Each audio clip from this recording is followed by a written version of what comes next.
Assalamualaikum warahmatullahi wabarakatuh. Kami dari kelompok 4 kelas 3E D3 Administrasi Bisnis akan menjelaskan tentang konsep administrasi.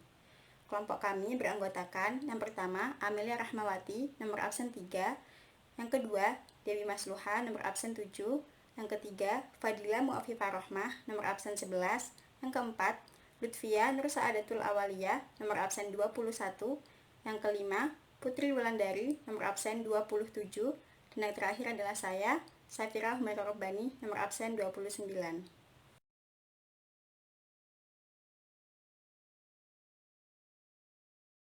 Ada 8 pembahasan yang akan kami jelaskan. Yang pertama, pengertian administrasi. Yang kedua, pengertian prosedur. Yang ketiga, karakteristik prosedur.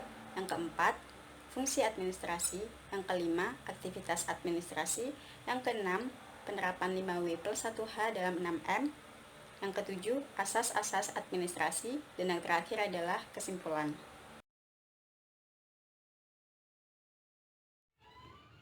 Perkenalkan, nama saya Fadila Muafifah Rohmah.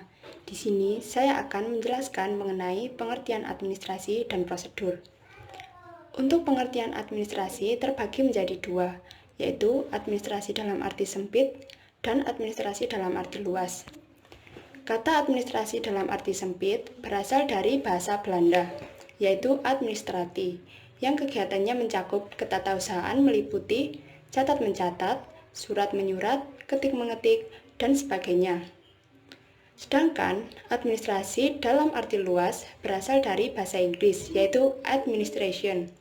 Istilah administrasi ini berkaitan dengan proses penyelenggaraan kerjasama sekelompok orang untuk mencapai tujuan yang diinginkan. Jadi, dari dua pengertian di atas dapat diambil kesimpulan, yaitu administrasi adalah kegiatan kerjasama yang dilakukan oleh sekelompok orang berdasarkan pembagian kerja untuk mencapai tujuan secara efektif dan efisien.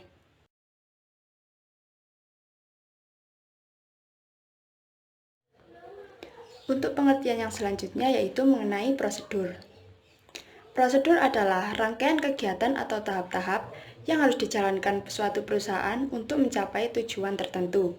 Misalnya, dalam suatu perusahaan terdapat banyak dokumen yang berbeda jenis dan manfaatnya. Untuk menata dokumen tersebut agar terlihat rapi dan mudah ditemukan, maka kita harus bisa memilah dokumen tersebut sesuai jenis dan manfaatnya. Kemudian difilekan ke box yang sudah tersedia. Dengan demikian, sangat diperlukan sebuah prosedur yang baik dan benar untuk diterapkan pada suatu perusahaan. Prosedur yang baik akan mewujudkan suatu tujuan perusahaan melalui apa tindakan yang dilakukan, mengapa melakukan tindakan tersebut, siapa yang melakukan tindakan, kapan tindakan itu dilakukan, di mana tindakan itu dilakukan, serta bagaimana tindakan itu dilakukan. Jadi, dalam suatu prosedur terdapat unsur-unsur mengandung 5W+1H. Selanjutnya saya akan menjelaskan mengenai karakteristik prosedur. Karakteristik prosedur memiliki 5 karakteristik, diantaranya yakni efisien, efektif, sederhana, konsisten, dan fleksibel. Yang pertama yakni efisien. Prosedur yang dirancang harus menggunakan waktu, upaya, dan peralatan yang minimum. Yang kedua yakni efektif. Prosedur yang dirancang harus dapat mencapai tujuan yang sudah disepakati bersama. Yang ketiga yakni sederhana. Prosedur yang dirancang harus dibuat sesederhana mungkin sehingga mudah dipahami dan diikuti. Yang keempat yakni konsisten. Prosedur yang dirancang harus tidak boleh diubah-ubah sehingga dapat digunakan di waktu yang bersamaan atau waktu yang sudah ditentukan. Yang kelima yakni fleksibel. Prosedur yang dirancang tidak boleh kaku sehingga dapat menerima ide-ide yang berkaitan dan diperlukan sehingga dapat mencapai tujuan yang disepakati bersama. Saya Safira Humaira Robbani, nomor absen 29. Di sini saya akan menjelaskan tentang fungsi administrasi. Fungsi administrasi adalah menghasilkan keterangan tentang suatu aktivitas organisasi dan menyimpannya agar mempermudahkan dalam memperoleh kembali saat diperlukan.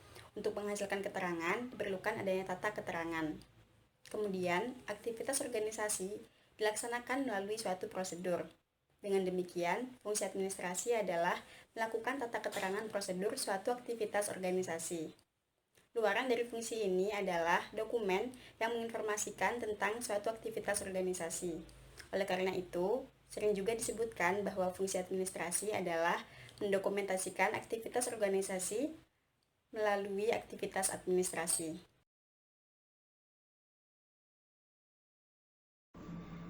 Assalamualaikum warahmatullahi wabarakatuh. Perkenalkan, nama saya Amelia Rahmawati, nomor absen 3.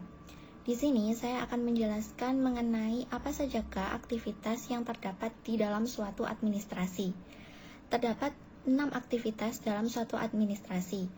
Yang pertama yaitu menghimpun. Menghimpun adalah suatu kegiatan mencari dan mengumpulkan informasi yang dibutuhkan oleh lembaga, sehingga siap digunakan apabila sewaktu-waktu diperlukan. Yang kedua, yaitu mencatat. Mencatat adalah suatu kegiatan memvisualisasikan segala informasi yang dibutuhkan oleh suatu lembaga, sehingga dapat dibaca, disimpan, dan dikirim. Yang ketiga adalah mengolah. Mengolah adalah kegiatan untuk mengubah informasi ke dalam bentuk yang mempunyai nilai guna lebih daripada sebelumnya, untuk digunakan bagi kepentingan lembaga. Yang keempat adalah menggandakan. Menggandakan adalah suatu kegiatan memperbanyak informasi atau data yang telah berhasil dicatat, ditulis maupun diolah sebanyak jumlah yang dibutuhkan oleh lembaga. Yang kelima adalah mengirim. Mengirim yaitu kegiatan menyampaikan atau mendistribusikan informasi ke berbagai pihak yang membutuhkan secara cepat dan tepat. Yang keenam adalah menyimpan. Menyimpan adalah kegiatan untuk menempatkan informasi yang dimiliki oleh suatu lembaga dengan berbagai cara dan alat dalam suatu tempat tertentu yang dianggap aman, sehingga apabila sewaktu-waktu diperlukan dapat ditemukan kembali.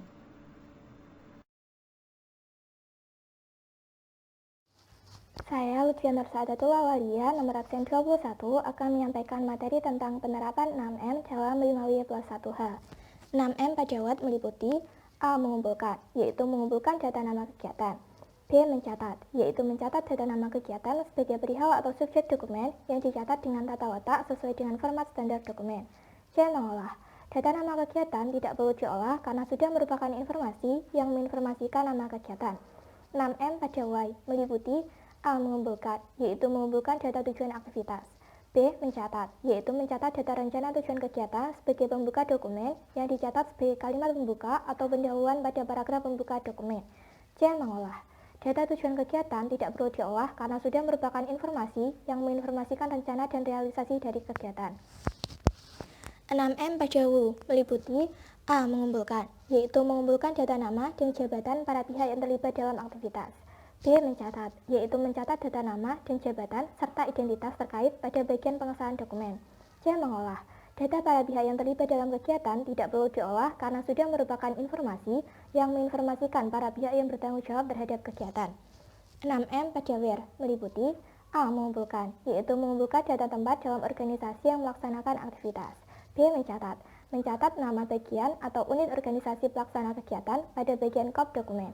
C. Mengolah, data tempat pelaksana kegiatan tidak perlu diolah karena sudah merupakan informasi yang menginformasikan di unit organisasi mana kegiatan dilaksanakan. 6M pada When meliputi A. Mengumpulkan, yaitu mengumpulkan data waktu pelaksanaan aktivitas. B. Mencatat, jika waktu merupakan tanggal pelaksanaan, biasanya akan dicatat sebagai tanggal terbit dokumen atau keterangan perihal. C. Mengolah, data waktu pelaksanaan kegiatan tidak perlu diolah karena sudah merupakan informasi yang menginformasikan tanggal, periode, atau urutan pelaksanaan kegiatan. 6M pada How meliputi A. Mengumpulkan, yaitu mengumpulkan data urutan pelaksanaan aktivitas. B. Mencatat, How akan dicatat sebagai isi dan penutup dokumen. C. Mengolah, pengolahan data biasanya terjadi pada proses dan kontrol pelaksanaan. D. Menyimpan, semua data dan informasi tentang kegiatan organisasi semuanya harus disimpan. E. Menggandakan, aktivitas menggandakan adalah menggandakan luaran administrasi berupa dokumen yang berisi informasi tentang pelaksanaan suatu aktivitas organisasi. F. Mendistribusikan, Kegiatan mendistribusikan dokumen hasil proses administrasi kepada semua pihak yang terlibat sesuai dengan tingkat tanggung jawabnya terhadap pelaksanaan aktivitas.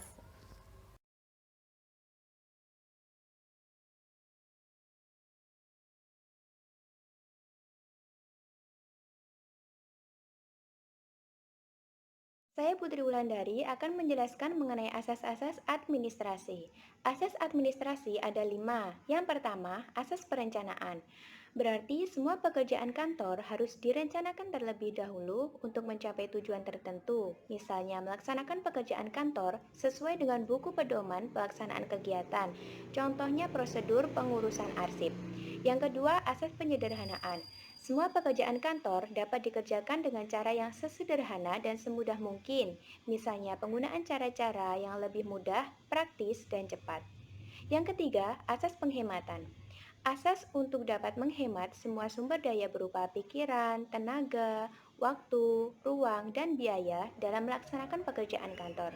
Dan yang keempat, asas penghapusan. Asas untuk menghilangkan pekerjaan atau aktivitas yang tidak diperlukan dan juga termasuk sumber daya yang tidak dipergunakan lagi. Misalnya, cukup 1 orang saja yang ditugaskan memelihara arsip, tidak perlu 2 orang atau bahkan 3 orang. Dan yang kelima, asas penggabungan. Berarti asas untuk mengusahakan agar pekerjaan-pekerjaan yang mempunyai persamaan atau berkaitan erat hendaknya digabungkan. Misalnya, pencetakan dari 5 komputer cukup menggunakan 1 buah printer saja.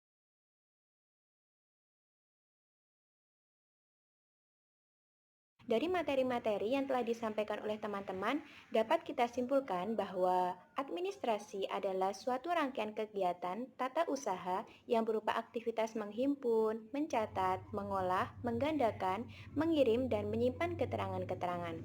Administrasi dilakukan oleh suatu kelompok yang bekerja sama sesuai dengan prosedur yang telah ditentukan. Oleh karena itu, untuk menjalankan suatu kegiatan administrasi kantor yang efektif dan efisien, perlu adanya pedoman yaitu 5 asas administrasi yang dapat dijadikan pedoman. Nah, sekian presentasi dari kelompok kami. Ada kurang lebihnya kami mohon maaf. Wassalamualaikum warahmatullahi wabarakatuh.